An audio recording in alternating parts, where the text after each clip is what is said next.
দাম্পত্য জীবনের কোনো কথা আপনার বন্ধুর সাথে শেয়ার করতে পারবেন না। এগুলো ফ্যামিলির শান্তি নষ্ট করে, দাম্পত্য জীবনের সুখকে নষ্ট করে। তাহলে 3 নাম্বার, প্রাইভেসি বজায় রাখবেন, এটা দুজনেরই দায়িত্ব। 4 নাম্বার, অহেতুক সন্দেহ পরিহার করুন। অনেক স্ত্রী আছে হাজবেন্ডের খালি সন্দেহ করে, এই ওদিকে তাকাই লাগেন, ওই মেয়ের দিকে তাকাই লাগেন, মোবাইল দেখি, মোবাইল দাও, ফেসবুকের পাসওয়ার্ড দাও, ঢুইকা দেখি মেসেঞ্জারে কার সাথে চ্যাট করছে, এই অফিসের ফাইল দেখি, এই এটা দেখি, এই তোমার ইনবক্স চেক করবো, এদিকে দাও। আছে না নাই? এই সন্দেহ ঘরটারে জাহান্নামের টুকরা বানিয়ে ছেড়েছে। অহেতুক সন্দেহ করবেন না। আবার ভাইরা ভাবিদেরকে অহেতুক সন্দেহ করবেন, এই ওদিকে গেলা কেন, ওদিকে তাকাইলা কেন, এটা করলা কেন, ওইটা করলা কেন, দেখি তোমার মোবাইল, তোমার মোবাইলের গ্যালারি দেখি, লক করে রাখছো কেন, লক খোলো। আছে না নাই?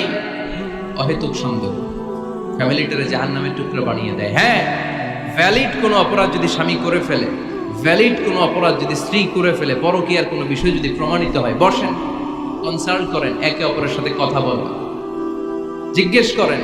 কিন্তু অহেতুক, আমি অনেক ফ্যামিলি এরকম দেখেছি, আমার কিছু বন্ধুকেও আমি দেখেছি যে এদের অবস্থা খুব খারাপ, খালি সন্দেহ করে। আছে না নাই? সন্দেহের রোগটা বড় রোগ, এই রোগ থেকে বেরিয়ে আসতে হবে। অহেতুক সন্দেহ করা যাবে না। 5 নাম্বার, হাজব্যান্ড ওয়াইফের দায়িত্ব হচ্ছে একে অপরের সহযোগী হতে হবে, সহকর্মী।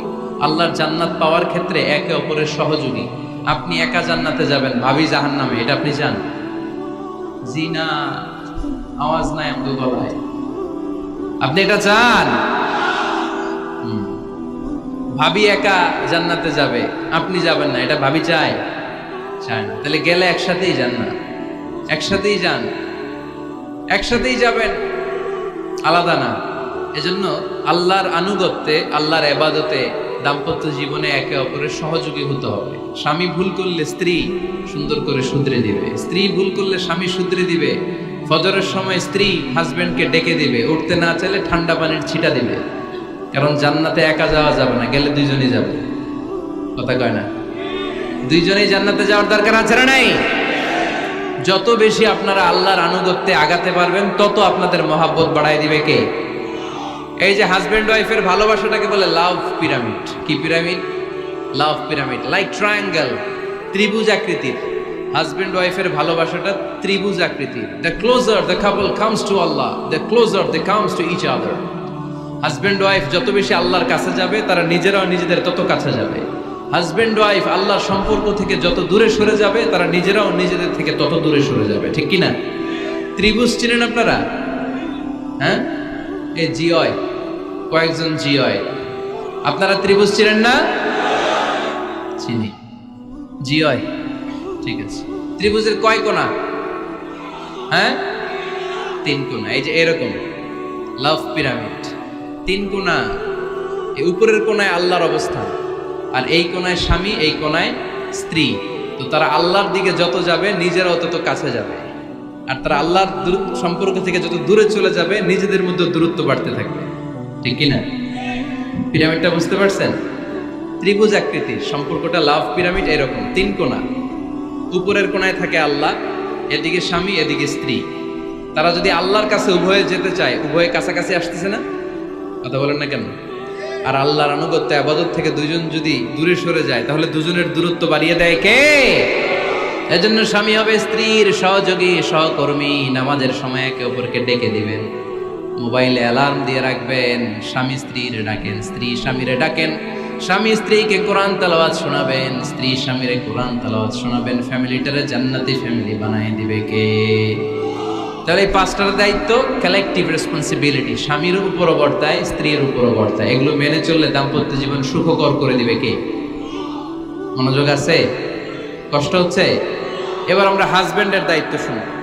হাজব্যান্ডের প্রথম দায়িত্ব হচ্ছে, হাজব্যান্ড হচ্ছে caretaker of the family, in charge, protector. আর রিজালু কাওয়ামুনা আলান নিসা। আল্লাহ বললেন স্বামী হলো তার স্ত্রীর ইনচার্জ, প্রোটেক্টর। স্ত্রীকে সুরক্ষা দিবে, স্ত্রীকে টেক কেয়ার করবে, স্ত্রীর দায়িত্বে থাকবে। এই দাম্পত্য জীবনের দুইজনের সংসারকে, সংসারের মধ্যে স্বামীকে দায়িত্বশীল বানিয়েছে কে? পুরুষ দায়িত্বশীল। পুরুষ কখনো নারীর ক্ষতি করে না, সুপুরুষ নারীর ক্ষতি করে না। ঠিক কিনা? গোটা পুরুষ সমাজ নারী সমাজের সুরক্ষা দিবে।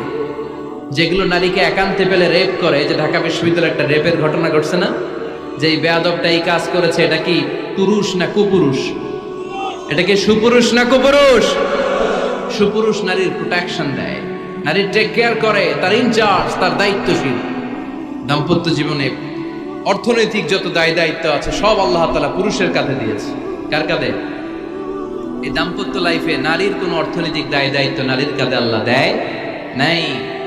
এজন্য সব অর্থনৈতিক দায়িত্ব পুরুষের ঘাড়ে। 4টা অর্থনৈতিক দায়িত্ব আছে। পুরুষ নারীকে মোহরানা দিবে, পুরুষ নারীকে খাবারের ব্যবস্থা করবে, পুরুষ নারীকে পোশাকের ব্যবস্থা করবে, পুরুষ নারীর জন্য রেসিডেন্সিয়াল ব্যবস্থা করবে। ঠিক কি না? ওয়াআতুন নিসাআ সাদকাতিহিন্না নিহলা ফাইন তিবনা লাকুম আন শাইইন মিনহু নাফসান ফাকুলুহু হানিআম মারিআ। সুবহানাল্লাহ পড়ে। সব স্বামীদেরকে আল্লাহ ডেকে বললেন, ও স্বামীরা শোনো শোনো, বিয়ের পর সাথে সাথে স্ত্রীর কাছে তুমি মোহরানা আদায় করে দাও। মোহর দেয়া নফল নাকি ফরজ? জোরে বলেন। তোমরা কি দাও? সিলটি পুলা মোহরানা দাও? হ্যাঁ, মোহরানা দিতায় নাকি যৌতুক খাইতা? খিতা করতা? হ্যাঁ, কি দিব? মোহরানা দিব। মোহরানা দেয়াকে ফরজ করেছে কে? আল্লাহ। তো মোহর দিতে টাকা লাগে না? এই টাকার দায়িত্ব পুরুষের ঘাড়ে দিছে কে? 2 নাম্বার দায়িত্ব, আলাল মাউলুদি লাহু রিজকুহুন্না ওয়া কিসওয়াতুহুন্না বিল মা'রুফ। স্বামী স্ত্রীর জন্য খাদ্যের ব্যবস্থা করবে, পোশাকের ব্যবস্থা করবে। 3 নাম্বার, ওয়াসকিনুহুন্না মিন হাইসু সাকানতুম মিন ওয়াজদিকুম। নিজের সামর্থ্যের মধ্যে থেকে স্ত্রীর জন্য রেসিডেন্সিয়াল একটা এরিয়ার ব্যবস্থা করে দিবে। সুবহানাল্লাহ। তাহলে অর্থনৈতিক দায়িত্বের মধ্যে 4টা: মোহরানা দেয়া, মিলস খাবারের ব্যবস্থা করা, মানে ফুডিং এন্ড ক্লোথিং, পোশাকের ব্যবস্থা করা, সর্বশেষ রেসিডেন্সিয়াল ব্যবস্থা করা। এই যে অর্থনৈতিক সব দায়িত্ব, খরচ যেখানেই আছে, সব দায়িত্বগুলো পুরুষের কাঁধে দিল কে? চিল্লায় বলেন কে?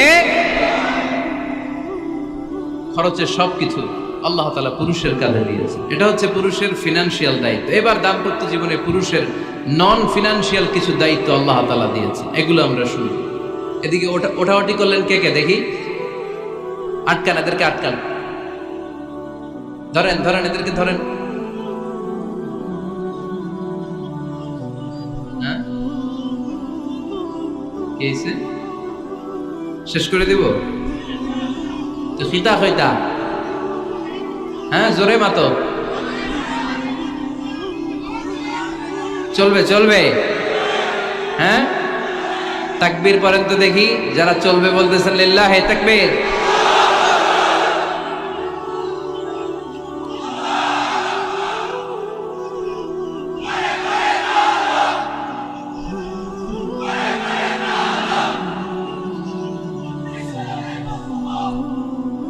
মাশাআল্লাহ মাশাআল্লাহ।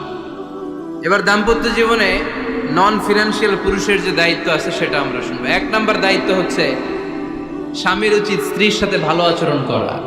ভালো আচরণ করেন তো আপনারা? জি হয়। এই শুধু উনি করে, বাকিরা খিতা কর্তা, মারামারি কর্তা নেই, খিতা কর্তা। হ্যাঁ, সালাম দিবেন, স্ত্রীকে কি দিবেন? আল্লাহ বললেন, ওয়া আশিরুহুন্না বিল মা'রুফ। স্ত্রীর সাথে কোমল ভাষায়, ভালো শব্দে, ভালো বাক্যে ভালো কথা বলো। স্ত্রীর সাথে খারাপ আচরণ করো না। স্ত্রীকে দেখলে তুমি মুচকি হাসি দাও। অনেক স্বামী আছে কখনো স্ত্রীকে দেখলে মুচকি হাসি দেয় না, চেহারাটা বাংলা পাসের মতো এরকম করে রাখে। আছে না নাই? দৌলতপুরের লোকের অবশ্য অনেক ভালো, এই যে সবার মুখে হাসি, মুচকি হাসি। হাসেন তো, মুচকি হাসি দেন তো একটা। আওয়াজ করলে মুচকি হাসি হয় নাকি? এটা মুচকি হাসি, দাঁত দেখা যাবে না, সাউন্ড হবে না, শুধু এখানে একটু এক চিলতে হাসির একটা ঝলক করবে, এটার বলে মুচকি হাসি। কানা রাসূলুল্লাহ সাল্লাল্লাহু আলাইহি ওয়াসাল্লাম আকসারু তাবাসসুমান। আল্লাহর হাবিব সাল্লাল্লাহু আলাইহি ওয়াসাল্লাম সব সময় মুচকি হাসতেন। অনেকে আছে চেহারা গোমরা করে রাখে, জীবনেও হাসে না, এরকম আছে না নাই? দেখছেন এরকম আছে? এলাকায় তো নাই না? আছে। হাসবেন, হাসবেন। মুচকি হাসতে পয়সা লাগে না। পয়সা লাগে, এজন্য হাসবেন। আল্লাহর হাবিব সাল্লাল্লাহু আলাইহি ওয়াসাল্লাম বলেছেন ফাস্তাউসু বিন-নিসাই খায়রা, নারীর সাথে ভালো আচরণ করো। নারীদেরকে বাঁকা পাঁজরের হাড় দিয়ে তৈরি করা হয়েছে। এই হাড়কে সোজা করতে গেলে ভেঙে যাবে, রেখে দিলে বাঁকাই থেকে যাবে। তো কি করতে হবে? ফাস্তাউসু বিন-নিসাই খায়রা, কোমল আচরণ করো। আবার আল্লাহর হাবিব সাল্লাল্লাহু আলাইহি ওয়াসাল্লাম বললেন রিফকাম বিল কাওয়ারির, নারীদেরকে কাচের তৈজসপত্র বাসনের সাথে, গ্লাসের সাথে আল্লাহর হাবিব সাল্লাল্লাহু আলাইহি ওয়াসাল্লাম তুলনা করলেন। কাচের তৈজসপত্র, কাচের গ্লাস, কাচের প্লেট যেমনি আস্তে তুলতে হয়, আস্তে রাখতে হয়, নারীদের সাথে এরকম কোমল আচরণ করার আদেশ দিয়েছে কে? কাচের গ্লাস, তৈজসপত্র, জগ কিভাবে রাখেন আপনারা? খুব জোরে এরকম থপাস করে নাকি? উঠানোর সময় থপাস করে উঠান? খুব স্মুথলি এটা ধরতে হয়, স্মুথলি এটা রাখতে হয়। তেমনি নারীদের সাথেও স্মুথলি আচরণ করবেন। নারীদেরকে যত আপনি কোমল মোলায়েম ভাষায় কথা বলতে পারবেন, তারা তত আপনার কথা শুনবে। যত সুন্দর সুন্দর কথা, নারীকে, স্ত্রীকে বলবেন তুমি আমার সব, তুমি আমার কৈতরি, তুমি আমার টুনটুনি, তুমি আমার ময়না পাখি, তুমি আমার সোনা পাখি। ওই যে কয় কলিজা, তার মানে প্র্যাকটিস চলে বাসায়। আর কি ডাকেন? ভাবিরে কি ডাকেন বলেন? জান।